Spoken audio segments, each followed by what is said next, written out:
When I was younger, I used to believe that love was simple. You meet someone, he smiles at you in a way that makes your heart feel lighter. He says he cares, he promises to stay, and you believe him. That was before I met Daniel. I was 26 when he walked into the cafe where I worked. He wore a navy blue shirt, sleeves rolled up, and a watch that looked too expensive for our quiet neighborhood. But it wasn't his clothes that caught my attention. It was the way he looked at me, like I was the only person in the room. "Do you always look this serious?" he asked as I placed his coffee on the table. I laughed, embarrassed. "Only when strangers stare at me." "Then I'll stop being a stranger," he replied. It was bold, confident, a little dangerous, and I was already falling.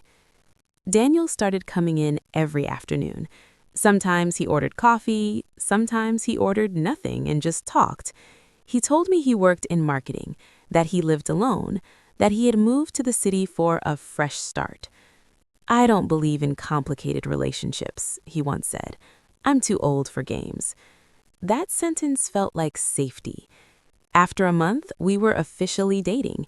He brought flowers to my apartment. He cooked dinner in my small kitchen, pretending he knew how to season pasta properly. He kissed my forehead like I was fragile.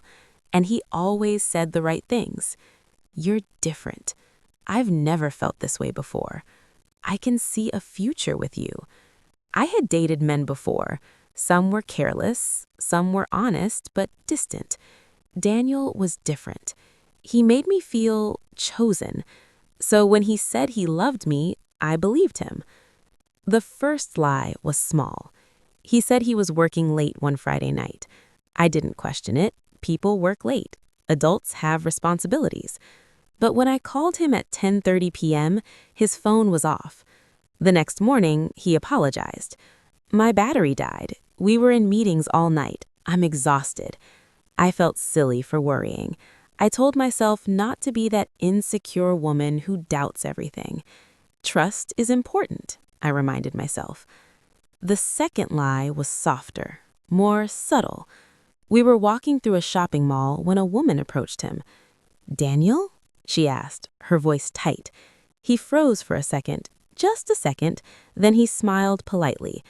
"Oh, hi, this is an old friend." Old friend. The woman looked at me, not with curiosity, but with something heavier, hurt, anger. "Nice to meet you," she said, but her eyes were saying something else entirely. When she walked away, I asked, "Who was she?" "Just someone I used to know," he replied quickly. "It ended badly. She still can't move on." He sounded annoyed, almost victimized. And again, I chose to believe him. Love has a strange way of convincing us that doubt is betrayal. Over time, I noticed patterns. He never posted pictures of us. He avoided staying overnight at my apartment on weekends. He always stepped outside to take certain phone calls. "Work," he would say. One evening, I decided to surprise him. He had given me a spare key to his apartment months earlier. I bought his favorite dessert and took a taxi across town. When I unlocked the door, I heard laughter, a woman's laughter. I froze. The living room lights were on. Daniel was standing near the couch, and sitting beside him, close, too close, was the same woman from the mall. They both turned to look at me. In that moment, something inside my chest cracked. "Who is she?" I asked, my voice barely steady. The woman stood up slowly. "I should be asking that," she said. Daniel's face had lost all color. "She's just a friend," he muttered, but the woman laughed bitterly. "A friend? Daniel, I'm your girlfriend. We've been together for 2 years." 2 years? The room felt smaller. My ears rang. I looked at him, waiting for him to deny it, to say it was a misunderstanding. He didn't. Instead, he looked tired. It's complicated, he whispered. No, it wasn't complicated. It was a lie. I don't remember how I left that apartment. I only remember walking down the street with tears blurring my vision. Why do men lie? I kept asking myself. Was I not enough? Was she not enough? Or was it something else entirely? Daniel called me that night, over and over again. I didn't answer, but he left a voicemail. I didn't mean to hurt you. I care about you. I just didn't know how to end things. End things? So I was just an option, a backup plan, a beautiful distraction. The next day, he showed up at my apartment. I was going to tell her, he insisted. I was going to choose you. But you didn't, I said quietly. He reached for my hand. I was afraid. That was the first honest thing he had said. Afraid of being alone. Afraid of hurting someone. Afraid of making a decision. And so he lied. It took me months to recover. Not from losing him, but from losing the version of reality I had built in my head. I replayed every memory, searching for signs. The late nights, the hidden phone, the careful words. The truth is, the lies were always there. I just didn't want to see them. One evening, my mother asked me gently, "Do you hate him?" I thought about it. "No," I said. "I just don't understand why he couldn't tell the truth." She smiled sadly. Sometimes people lie because the truth requires courage. And not everyone is brave. That stayed with me. Maybe men lie for many reasons. Fear, ego, selfishness, insecurity. Maybe they lie because it's easier to live in two worlds than to risk losing one. But I learned something more important. Lies are not about the person being deceived. They are about the person who is too weak to be honest. A year later, I ran into Daniel again. He looked older, less confident. "Hi," he said softly. "Hi." We stood there awkwardly, strangers again. "I'm sorry," he said, "for everything." This time I believed him, but it didn't matter anymore. "I hope you learn to tell the truth," I replied. He nodded. As I walked away, I realized something powerful. The question was never really, why do men lie? The real question was, why do we stay when we see the lies? I don't blame myself anymore. I was in love. I trusted. That's not weakness. But now I know this. Love without honesty is just illusion. And I would rather be alone with the truth than loved with a lie. A year passed after I walked away from Daniel. People think heartbreak is loud. Dramatic crying, angry messages, burning photographs. But mine was quiet. It lived in small moments. In the way I hesitated before trusting someone new. In the way I double-checked words for hidden meanings. In the way I flinched when a man said, "You're different." I had learned something painful. Lies don't just break your heart, they make you question your instincts. For months, I blamed him entirely. It was easier that way. He was selfish. He was dishonest. He was weak. All true. But healing required me to ask harder questions. Why had I ignored the signs? Why did I accept half answers? Why did I silence my intuition just to keep a relationship? One evening, I sat alone on my balcony with a cup of tea, replaying everything again, not to torture myself, but to understand. The first time his phone was off, I felt something was wrong. The first time he avoided posting us online, I noticed. The first time he stepped outside to take a call, I knew. I knew. But I told myself I was overthinking. Women are taught that. We're told not to be dramatic, not to be jealous, not to ruin something good with suspicion. So we shrink our instincts. And sometimes we shrink ourselves. Daniel lied because he was afraid. But I stayed because I was afraid too. Afraid of losing what felt like love. Afraid of starting over. Afraid that maybe I wouldn't find someone else who made me feel chosen. That realization hurt more than his betrayal. Life, however, has a strange way of pushing you forward. 6 months later, I met Adrian. He wasn't flashy like Daniel. No expensive watch. No charming rehearse lines. He worked as a school counselor, and had a habit of listening more than speaking. We met at a friend's birthday dinner. He sat across from me and asked simple questions. What do you enjoy doing when no one is watching? What scares you the most? What makes you feel safe? No man had ever asked me questions like that. At first, I was guarded. I didn't want to be fooled again. I analyzed everything he said. I looked for cracks in his story, but something felt different. When he said he would call, he called. When he was busy, he explained why. When I asked about his past relationships, he answered without defensiveness. It felt calm, and calm felt unfamiliar.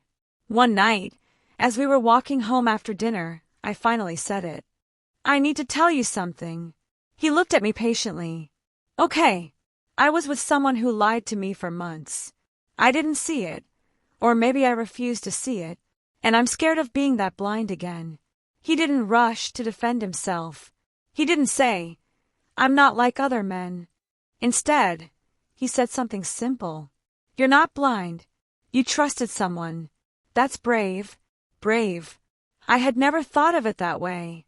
Then he added, but this time, don't ignore what you feel. If something ever seems wrong, talk to me. I'd rather face discomfort than lose trust. That sentence changed everything. Because lies grow in silence. Truth grows in conversation. Dating Adrian wasn't perfect. We had disagreements. We misunderstood each other. There were moments when my old fears resurfaced. If he took too long to reply, my chest tightened. If he mentioned a female coworker, I felt a flicker of anxiety. But instead of swallowing it, I spoke. I'm feeling insecure, I would say. This reminds me of something from my past. And every time, he responded with clarity, not defensiveness. Slowly, my nervous system relaxed. Slowly, I stopped expecting betrayal in every shadow. I realized something important. Not all men lie, but all humans are capable of dishonesty when they are afraid. The difference is whether they choose courage instead. One afternoon, months into our relationship, Daniel texted me. I miss you. I made a mistake. My heart didn't race this time. I stared at the message for a long moment. Once upon a time, I would have considered it. I would have wondered if he had changed. But growth gives you clarity. I didn't hate him anymore. I didn't even feel anger. I felt distance. I replied with only 3 words. I wish you well. Then I blocked his number. Closure isn't always dramatic. Sometimes it's quiet strength. Later that evening, I told Adrian about the message. Are you okay? He asked. Yes, I said honestly. Because I finally understand something. What's that? Lies aren't about love. They're about control. About keeping options. About protecting ego. And I don't want a love that's afraid of truth. He smiled softly. Good. Because I don't either. I used to ask, why do men lie? Now I ask a better question. Why do we accept less than honesty? Daniel lied because he wanted 2 lives. Adrian tells the truth because he wants one real one. The difference isn't gender. It's character. And here's what I've learned. When someone lies, believe the pattern, not the apology. When someone hides, believe the behavior, not the charm. And when someone shows up consistently, quietly, honestly, protect that. Most importantly, protect yourself. Because the moment you stop abandoning your own intuition, no one can deceive you for long. I no longer fear lies the way I used to. Not because they don't exist, but because now if I see one, I will walk away without asking why. 2 years later, I said yes to a man who never made me question my worth. Adrian proposed on a quiet Sunday morning in the kitchen, while I was still in my pajamas and he was burning toast. There was no grand speech, no dramatic music, just nervous hands and honest eyes. I don't promise perfection, he said, holding the small velvet box. But I promise transparency, even when it's uncomfortable.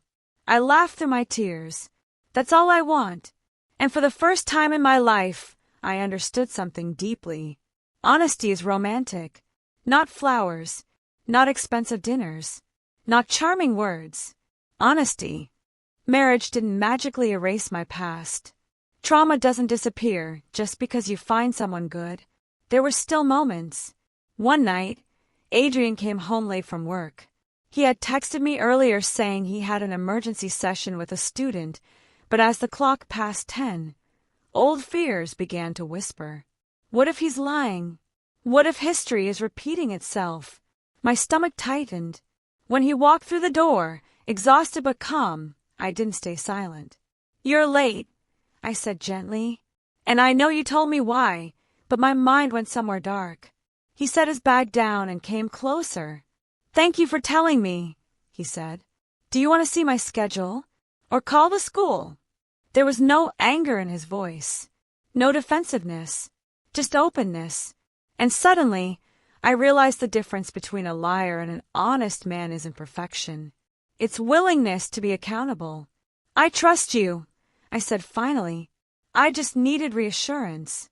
That's okay, he replied. We're allowed to need reassurance. Allowed.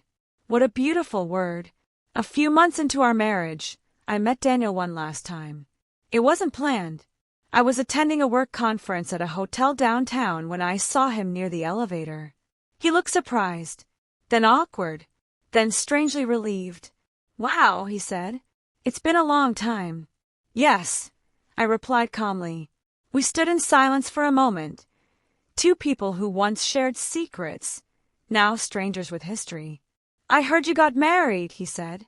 I did. He nodded slowly. Is he good to you? The question almost made me smile. He's honest with me, I answered. Daniel looked down. I've been in therapy, he said suddenly. I realized I lie when I feel trapped, or when I'm afraid of disappointing someone. It's something I grew up with.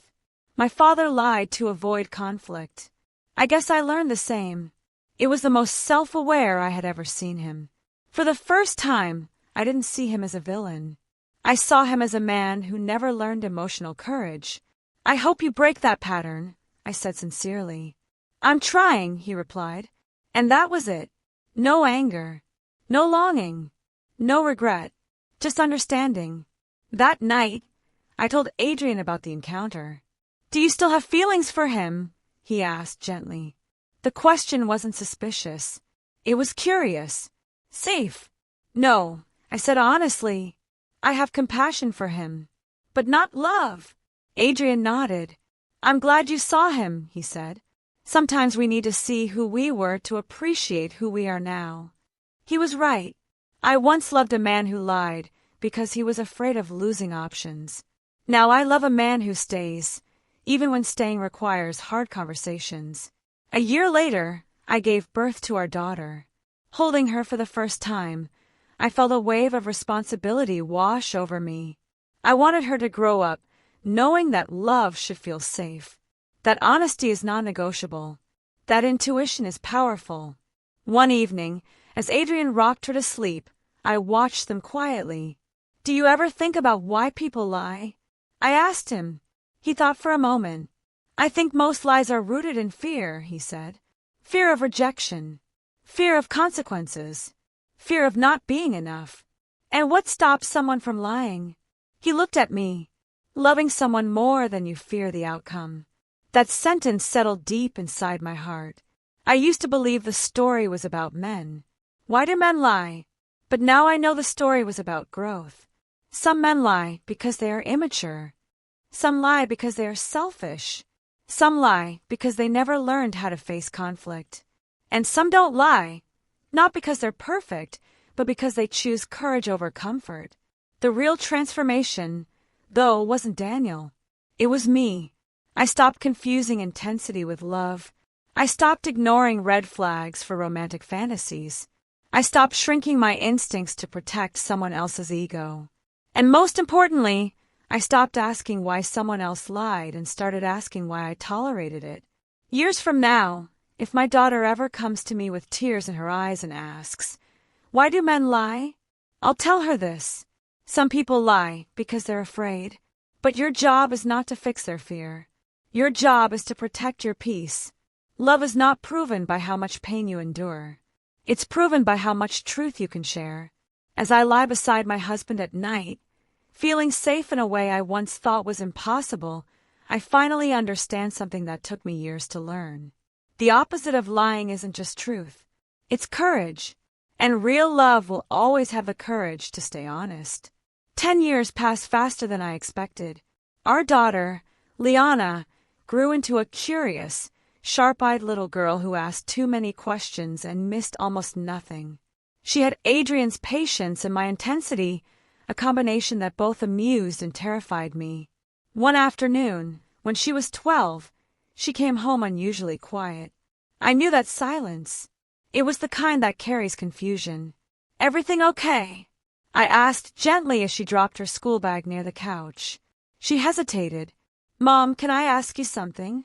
"Always." She sat beside me, twisting her fingers together. "Why do boys lie?" The question hit me like a soft echo from another life. I didn't react immediately. I had promised myself long ago that if this moment ever came, I would answer carefully, not from bitterness, but from wisdom. "What happened?" I asked. "There's this boy in my class," she said. "He told me he liked me. But then my friend showed me messages where he told her the same thing. When I asked him about it, he said it wasn't true. But I saw the screenshots." Her voice trembled slightly, not broken, but wounded. I took a slow breath. "Do you feel hurt?" I asked. She nodded. "Do you feel confused?" Another nod. "Good," I said softly. She looked up at me, surprised. "Good." "Yes, because that means you trust your feelings." We moved to the balcony, where the evening breeze carried the smell of rain. I remembered sitting here years ago, asking myself the same question she was asking now. "Listen carefully," I told her. "People lie for many reasons. Sometimes because they're afraid. Sometimes because they want attention.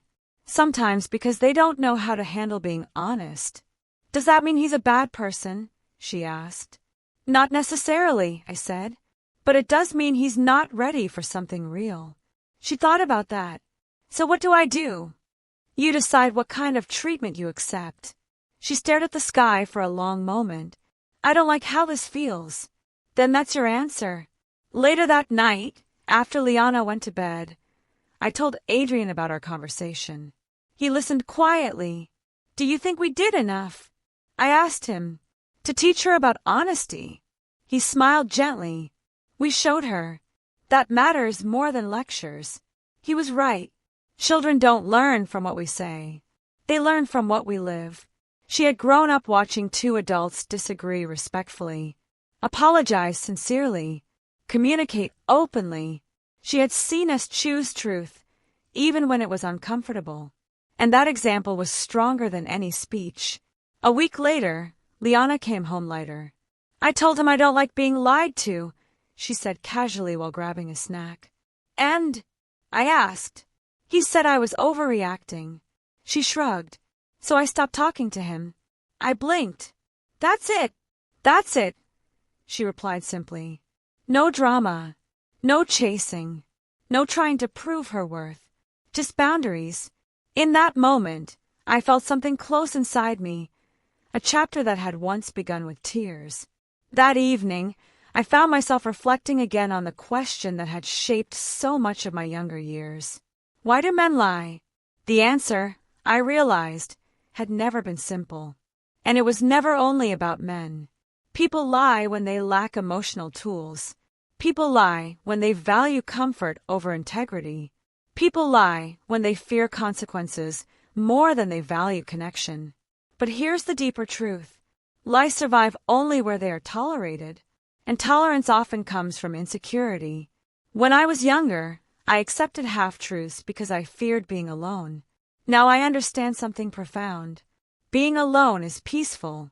Being deceived is chaos. One quiet night, after everyone was asleep, I opened an old journal from my 20s. Inside were tear-stained pages filled with questions. Was I not enough? Why wasn't I chosen? Why do men lie? I touched the ink gently. If I could speak to that younger version of myself, I would tell her this. You were always enough. You were never too much. And someone else's dishonesty was never your failure. I closed the journal and returned it to the shelf, not with sadness but gratitude, because that pain had shaped my strength. Years later, at a family dinner, Liana, now in college, laughed as she told us about a boy who had tried to impress her by exaggerating his achievements. "What did you do?" Adrian asked, smiling. "I told him honesty is more attractive than fantasy," she said confidently. "If he wants to impress me, he should try being real." I caught Adrian's eye across the table. He squeezed my hand gently under it. Legacy. Not wealth, not status, but emotional intelligence. The question that once haunted me no longer carries pain. Why do men lie? Some do, some don't. But the better question, the one that changes everything, is this: will you walk away when they do? I learned to, and because I did, I found a love built not on charm or illusion, but on courage. Courage to admit mistakes. Courage to speak fears. Courage to choose one life instead of juggling many. The opposite of lying is not just truth. It is integrity. And integrity is the foundation of love that lasts. As I sit beside Adrian after 20 years of marriage, listening to the quiet rhythm of a peaceful home, I no longer fear deception. Because I know this: honesty is not rare. It simply requires strength. And now, I will never settle for anything less.